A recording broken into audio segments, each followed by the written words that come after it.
Assalamu alaikum, урматтуу көрүүчүлөр, урматтуу достор. Быйыл эми жогорку кеңеш тарайт деген сөздөр болуп атат, имиштер болуп атат. Эми ошону жогорку кеңешке шайлоо болот экен десе ойлонуп отурам да. Эми мурдагы буга чейинки депутаттар элден добуш алууда көчөңөргө, жолуңарга шебен төгүп берем, асфальт бастырып берем, суу алып келип берем, же бир арык казып берем деген трансформатор коюп берем. Эми аны баарыңыздар жакшы билесиздер. Трансформаторлор шайлоо сайын хит болуп, мода боло берип, элдин баары билет.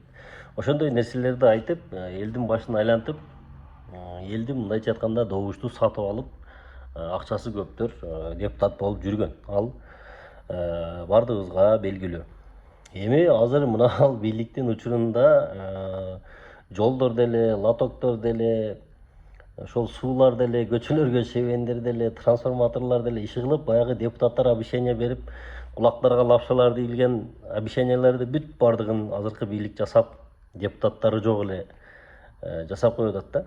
Анан кээде туруп ойлоп кетесиз да, демек бизге жогорку кеңештин деле мындай зарылчылыгы барбы, ошол 90 депутаттын, 80 депутаттын делечи. Кээде ойлоп кетесиң, 7 областтан 7 эле депутат кылып койбойбу депчи, башка тыйлардан мындай мыйзам жаза турган. Эми ал өзүнчө маселе болсун, бирок азыркы эми келе турган шайлоодо депутаттар кандай мындай элдин добушун алыш үчүн эмнелерди айтып чыгышат деп ошону ойлонтам да. Эми биринчи эле маселе баягындай болсо керек.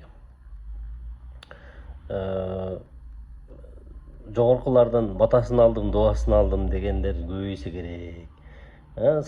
Президентке кирип жолугуп чыгып, президенттин батасын алып келдим, генералга кирип, генералдан батасын алып келдим депчи. Ал эми биз азыркы учурда сүйлөгөн сөздөрүнөн, жасаган иштеринен азыркы бийликти көрүп атабыз да, эч кимисине бата бербей, керек болсо Камчыбек Ташиев ата журт Кыргызстанды шаардык кеңештерге катыштырбай койду.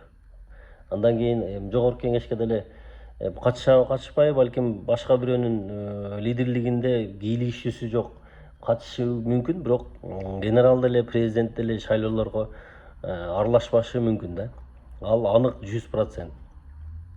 Анан ошол баягы депутат болгусу келип келген шылымдар ар кандай маселени элдин арасына таратып, бийликтин жакын кишилери болгон сыяктуу кылып, ушундай баягы манипуляция кылышы мүмкүн да. Мамлекеттик кызматта иштегендерди биз өтүп барсак ушундай болот, биз ушулар менен жакынбыз, биз ушулар менен доспуз, тууганбыз депчи.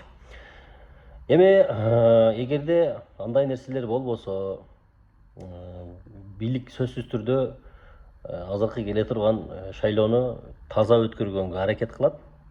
Анан эл эле баягы азгырлуу мурдагыдай чүнүк менен акчаларга добуш сатылып кетпесе. Албетте андай бата алдым, дуа алдым дегендер, жана ошондой эле добушту сатып алам дегендер сөзсүз түрдө эртеби кечпи жогорку кеңешке, көрдүңүздөр, жогорку кеңешке баргандан кийин деле мандаттарын тапшырып, мандаттарын алып атат.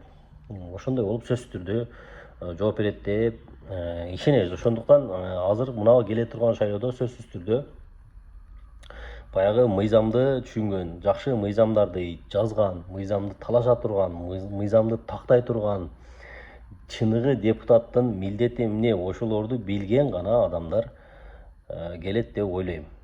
Андан башка депутаттарга эми жогорку кеңеш, шаардык кеңеш эч кимисине иш калган жок. Аны бийлик өзү эле депутаттары жок, полный аткарып атат да бардыгынчы. Ошол эгерде эл эле мурдагыдай чүнүк менен тууган урук болуп, баягы тааныш билиш, өзүбүздүн бала деген нерсе чүнүктү жоготкон болсо, демек таза шайлоо болот деп бул жолу тарыхта биринчи жолу ишенип турабыз. Ошондой болот депчи. Анан дагы деле баягы 20 жыл, 30 жылдан бери ошол депутат болуп көнүп калгандар дагы деле депутат болом деп аракет кылышы мүмкүн. Ошолор дагы бир нерсени башташы мүмкүн, ошолор дагы бир нерселерди ойлоп табышы мүмкүн. Жаңы нерселердичи.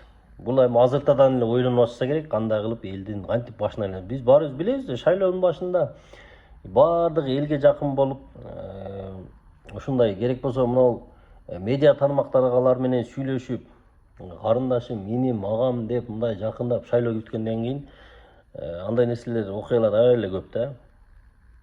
Ошондой болуп, тоодой, жомоктогудай нерселер да абишет этип кийин жок болуп кетти. Анан эми мына азыр байкап атасыңар, интернеттерде байкасаңар, мурдагы эски бир кимдир бирөөгө жардам берип койгон видеолорун чыгарып, же болбосо бир жакшы бир соо иштер кылып койсо, ошолорду чыгарып, шайлоо жакындап калганда элге жолугушмуш болуп, мугалимдерге, врачтарга жолугмуш болуп эле мындай өздөрүн пиарить эткенди жакшы көрүп калат да. Ошондой баягы депутат болуп жүргөн оору кармайт да дагычы.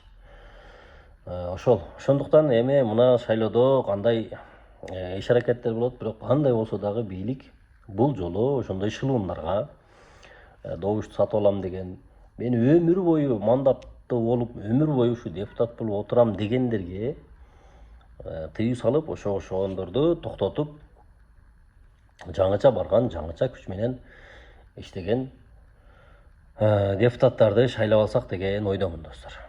Сиздердин пикириңиздер кандай болот? Комментарийге жазып, сиздер дагы бөлүшүп кетсеңиздер болот. Бардыгыңыздарга чоң рахмат.